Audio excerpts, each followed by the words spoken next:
The Elder Scrolls 3 Morrowind was released over 20 years ago. It's a critically acclaimed game and also is put forward as the best Elder Scrolls game by many fans. With all of that said, I can truthfully say that I have never played this game before. I've seen bits and pieces of gameplay, I know roughly what the story is about, and I know that the gameplay mechanics are very different from that of Oblivion's and Skyrim's. But I've always wanted to try it out and experience it for myself, as I've put a fair amount of time and effort into both Oblivion and Skyrim. As per the poll on this channel, various comments, and my own ambitions, I downloaded Morrowind for the first time in 2024 and blindly played around in it for a couple of hours. I did not do any prior research on builds, skills, mechanics, places, story, enemies, etc. I wanted to experience the game similar to how players would have experienced it back when it came out. As for mods, the only thing I installed was OpenMW to make the game run a little bit better. Coming from an Oblivion background, I'm probably going to be comparing a lot of things in this game to that one, so bear with me. Also, there are still a bunch of things I'm learning and I'm a little confused on, so feel free to educate me down below. A lot of my ramblings are in order of my experiences whilst playing the game, so I'll be jumping from point to point a few times. With all of that out of the way, let's get into my initial thoughts and observations whilst playing the Elder Scrolls 3 Morrowind. Let's start with the basics. The graphics are a bit rough by today's standards, but what can you expect for a game that's well over 20 years old? The animations for walking, fighting, and just generally interacting with the environment are actually quite charming. The game in of itself has that old school RPG fantasy element that I'm familiar with, and I find it quite enchanting and endearing. The default controls on PC are very foreign to me and I'm totally not used to them, but they are growing on me more and more. Like for example, right click opens up the menu and the spacebar interacts with the environment. Like I said though, I am getting used to it and it is getting easier for my muscle memory to remember where to place my fingers. The voice acting is very on par with old school RPGs as well, which, as I mentioned prior, I have an affinity for. This is where they want you. Head down to the dock and I'll show you to the census office. Apart from a select few NPCs that I encountered, most of them have a general greeting that we actually hear, and the rest is just written dialogue, but we'll get more into that later. One of the first things we do in the game is pick our race, class, and star sign. I do like how we get them all out of the way first before experiencing combat, stealth, or the arcane arts. The character customization for our player is nowhere near as detailed as that of Oblivion's, but again, games at the time weren't too focused on that sort of experience. As for picking a class, there are the options of either taking what feels like Fallout's GOAT exam, outright choosing classes like Knight, Mage, Thief, etc., or simply creating a custom class. The system is identical to that of Oblivion's, where there are favorite attributes like strength, personality, etc., as well as major skills and minor skills. The difference though is that we actually pick our minor skills, which I found to be quite interesting. In Oblivion, anything that is not a major skill is automatically a minor skill. I'm assuming that the untouched skills take an even longer time to increase, but am not 100% sure. There are skills which I knew bright as day to what they were, and others that I had never seen before. For example, the game has heavy, medium, light, and unarmored options. It also has an enchanting skill, which I doubt is like Skyrim's, but I'm not completely sure. There are combat options for short blade, long blade, and spear, which I'm fairly confident I know the differences for, but I do find it interesting that in every Elder Scrolls game, they're always switching something up for the combat skills. As for the star signs, they're pretty much exactly the same as Oblivion, so there's not much to comment on there. Quickly jumping back to the voice acting, it's really neat to hear all of the familiar voices as well as ones that I haven't heard before. Continue through to the next building and talk to Celisgravius. The male Dark Elves all have an incredibly raspy voice, and it almost sounds like the male Nords have a pretty jarring accent, but I could be wrong on that one. What do you want? Come on then, say something or move on. I was then quickly introduced to the menu mechanics, which I will say I do love. Having everything front and center, displayed neatly in front of me was a sight for sore eyes. Believe it or not, to this day I still get tripped up with Oblivion's menu and all of the tabs that need to be scrolled through. The weapons and apparel are pretty easy to figure out, but it's the magic tab that confuses me a little bit. To my understanding, it's for magical objects, and those objects work like spells, where we essentially tap them for their abilities, and there's a finite number of taps until it needs to be recharged. I'm assuming. Again, I haven't looked it up quite yet, but that's what my initial thought is for them. It was here too that I was also introduced to the spells menu. Like I said before, the spells menu feels a lot more neat and tidy in this game compared to Oblivion's. Because I chose to test out a spellcaster class, I had a lot of different spells to choose from, which was nice to see. I moved on through the tutorial and ended up speaking with the final NPC in it, Celis Gravius. This is where the dialogue feature for the game really shines. In Oblivion, you have to wait for the NPC to finish speaking in order to further the conversation. In Morrowind, the dialogue text pops up and anything topical is highlighted in blue, so it's easy to quickly read through the bulk of it and then select points from beyond there. Once done speaking with Celis, I left the building and was prompted with a notification that the tutorial was done and I was now on my own. From here, the world was in my fingertips and I felt really good and ready to explore. The first NPC I spoke with was a wood elf, at least I think he was, named Fargoth. Fargoth is the NPC that introduced me to Morrowind's side quests. Now, there was one commenter who told me that Morrowind's side quests are not as fleshed out as Oblivion's, and obviously I had only ended up doing a few of them during my time here. But if these are more or less a look into the future for what they may entail, boy was he right. Fargoth had his ring stolen by Imperial soldiers and wants it back. This is the very same ring that I found during the tutorial. I had the option to either lie and say I didn't see it, so I could keep it, or I could have been a good Samaritan and handed it back to him. I chose the former, but was prompted again if I wanted to hand it back over. Seemingly, the reward was a good recommendation at the local trade house, but regardless, I can still make the storytelling and narrative work for future videos on side quests, but these ones I did go through and they didn't have that much meat to them. I'm not going to act like all of Oblivion's side quests are that complex, however, as there are more than a few that run exactly like this one. Again, this is where I bring my obligatory, please enlighten and educate me on any matters that I don't understand quite yet. Moving on, the barter system is not so bad or confusing in this game. It's actually fairly easy, and again, it's probably because the menu system and interface is very simple and to the point. There isn't much to comment on in terms of the third person mode, other than the fact that running animations look pretty awesome. Now, it's time for the real meat of the game, navigation. You'll notice that the map is incredibly small.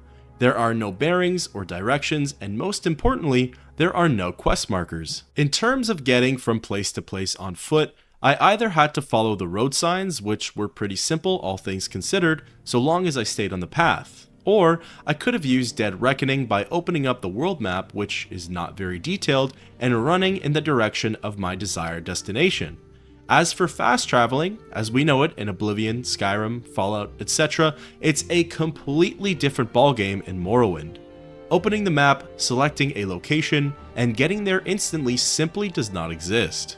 It was only until later in my playthrough in which I discovered how to do the various forms of fast travel, but unfortunately the first bit of my adventure was all on foot. Perhaps the most different mechanic to any of the other Bethesda games is the combat.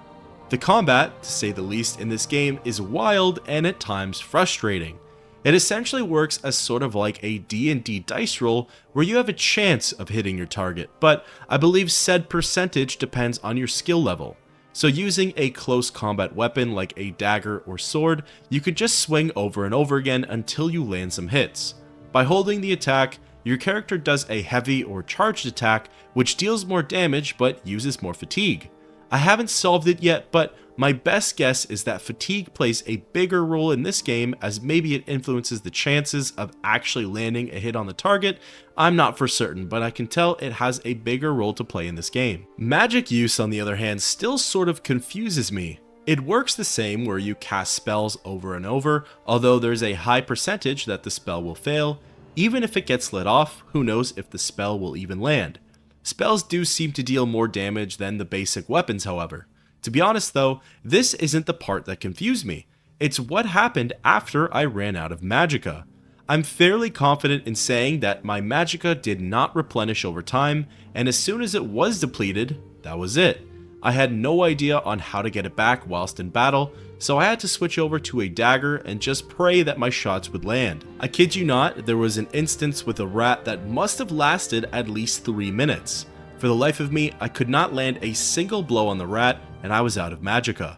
I'm assuming that this game takes potions more seriously than the others, and that maybe I needed to stock up on them at the trade house, but I'm not really sure. I'll be looking that one up though. You'll hear me say it a bunch, but I think so far I had it pretty easy with Oblivion, as magicka regenerates pretty quickly, and the same thing with fatigue. The enemy's health bar is displayed right above our own, and it took me an embarrassing amount of time to realize that. For a while, I assumed it was a poison or paralysis counter, but was wildly mistaken. It seems like waiting outside of combat and away from enemies is the most convenient way to replenish the big 3 bars. Even though it doesn't really work in the player's favor, I do like how I needed my character to rest for a specific amount of in-game hours for their health to replenish. I feel as though that mechanic makes more sense than the quick and easy 1-hour wait we see in the other games. I didn't really mess around with the sneak mechanics too much. Sneaking isn't really my forte, so for that one it's whatever for me, but I have to imagine it's close enough to the sneaking mechanics in Oblivion and Skyrim. Another big thing in combat that I noticed is that the enemies likely weren't skilled to my character's level.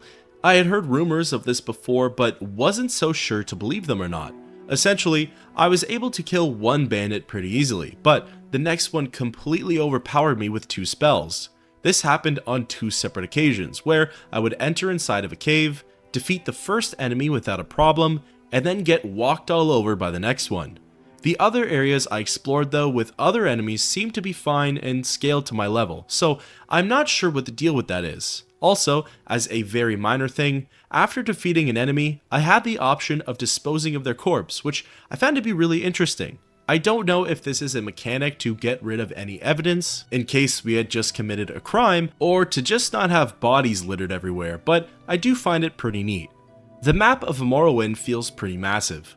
I didn't explore from top to bottom and all over, but I'd wager it's gotta be the size of the playable Cyrodiil in Oblivion, or even bigger.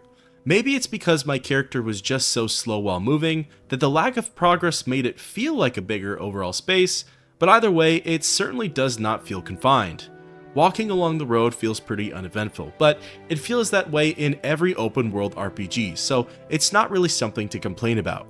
Eventually, I ended up making it to my first village. I apologize to everyone who doesn't like the way I pronounce Elder Scrolls names, but the village of Pelagiad? This is where I got to explore more of the architecture and speak more with several NPCs. Just further down the road was a Breton woman named Mori Armin, and she gave me my second side quest called Beauty and the Bandit. In this one, all I had to do was return back to the town of Pelagiad, speak with any NPC in town about the bandit in question, and tell him that the woman he robbed actually became in love with him. He gave me a note to give back to her, and then she told me to go visit her friend as our reward. Again, it's a pretty interesting system, if I'm correct in my understanding, that certain rewards in the game can be discounts at local shops. This leads me into my next talking point, the journal. The journal system in Morrowind is more accurate to an actual real-world journal and is less organized / harder to follow than that of Oblivion's, or at least that's what I first thought. The character makes journal entries for quests by writing individual logs on each page for any given event, rather than in a concise and consecutive order. So for example, I was following the main quest by going to Balmora, but also had 2 other side quests active. So anytime I got an update on any of the quests, I would have to go back a few entries in the journal to even see what this quest was related to. However, I did eventually learn that there was in fact a way to organize the quests by title, which in turn were then all neat and tidy, so it ended up being pretty similar to that of Oblivion's, just with a different interface. Eventually, I made it to the town of Balmora, and this is where following directions really became useful. I asked an NPC where the South Wall Corner Club was, and he told me east of Odai River on the south end of Labor Street, owned by Bacala Clausius. Again, there's no quest marker, so for some time I was just wandering up and down the town in search of the river and for an establishment that was on the southern side of any given street. As a side note, the amount of dialogue options available while talking to NPCs is actually pretty crazy. This random orc, Shargum Gro Shagdolg, had 17 different topics that I could have asked him about, and I'd be willing to bet that the answers to a few of the topics would change depending on which NPC I was speaking to. While wandering around Balmora, I came across some familiar sights, which were really nice to see: the Fighters Guild and the Mages Guild. I wandered in and spoke with some members, which ultimately led me to signing up with them. I didn't go any further with these quest lines as I'm saving them for their own video and would prefer to go in blind. After stumbling around town for a bit, I finally came across South Wall Corner Club.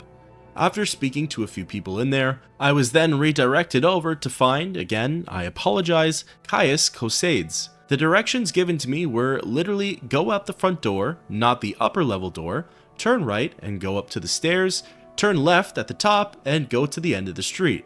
I honestly do really enjoy this form of quest navigation though. We all had it so easy in Oblivion and Skyrim with our hands being held on the simplest of things, so right now I welcome this new change, but we'll see for how long. I met Caius, and it appears as though this is the real beginning of the main quest, as he offered me a spot in the Blades. I didn't want to read any further into it, so from here, I decided to do what these games are best known for: go exploring. I left town and didn't bother reading any of the signs, as wherever I ended up going was to be a mystery. Pretty soon, I came across my first somewhat random occurrence. There was a dead dark elf on the ground just off of the path named Ernil Omerin. Ernil had a skooma pipe on him, which seemingly belonged to someone else, along with a note. Reading the note, it seemed as though Ernil intended to give the pipe back to someone named Sia. Whether it was Sia who killed him, or something else is a mystery, but I'd imagine now it's up to me to return said skooma pipe. It's the little details like these that really make Bethesda games shine, and honestly, I love it. From here, I went off the beaten path and just began walking.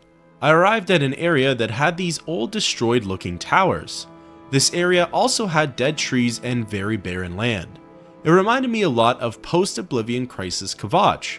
The architecture looked either Dwarven or Daedric. I know, funny how I'm not for certain on the difference, but I did encounter some scamps there, so I'm leaning more towards Daedric. It was at this time that I realized how resilient and persistent the enemies were in this game. I ran out of magicka whilst fighting scamps and cliff racers. I must have ran for about 4 minutes straight, and they were right behind me the entire time, never giving up the chase.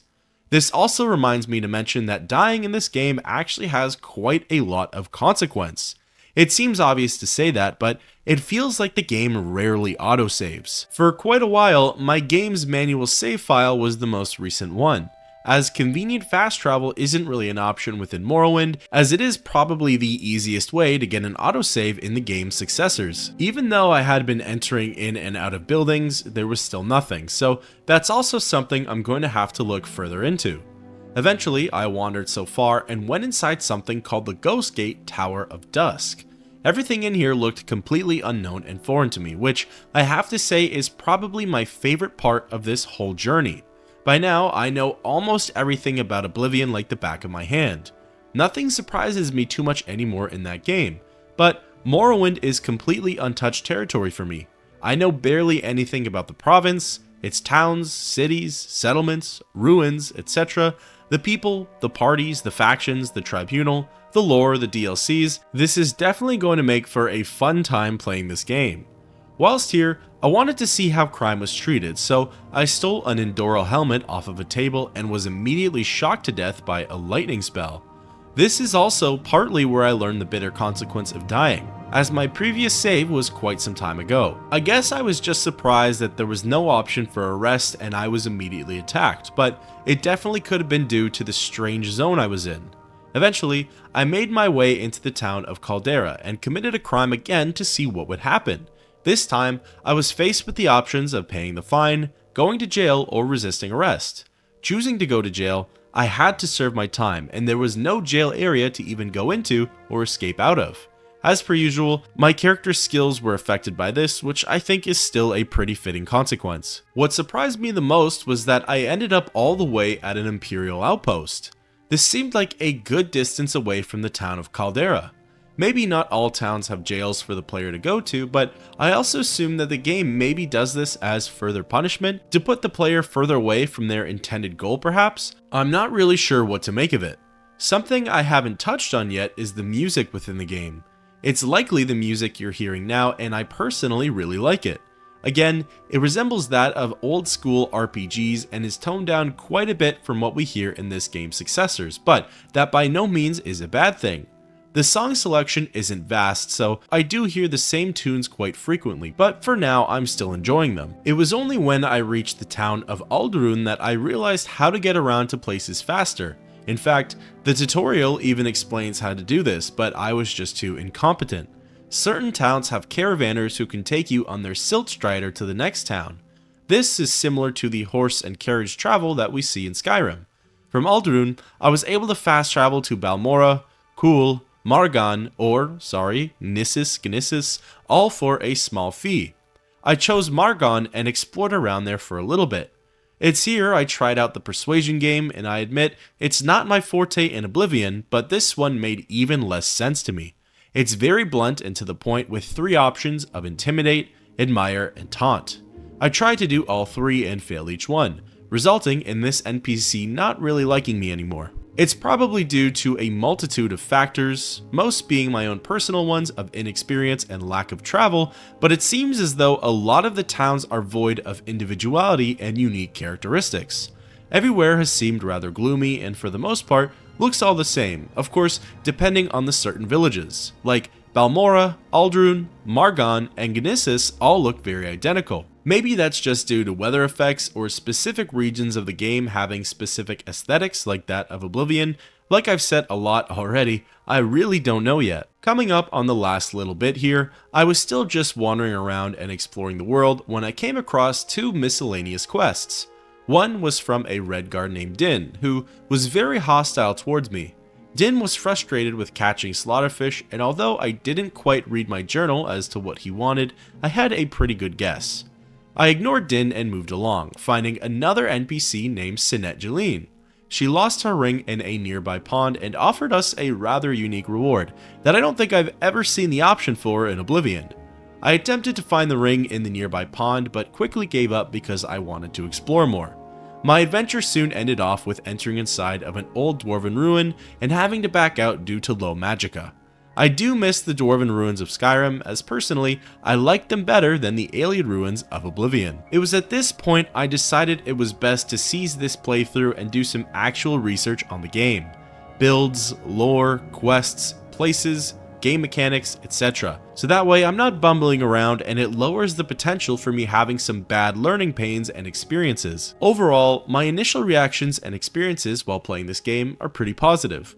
Of course, there are certain mechanics which I think Bethesda fixed, for lack of the better term, and improved upon in Oblivion, but I really think Morrowind has a lot of potential.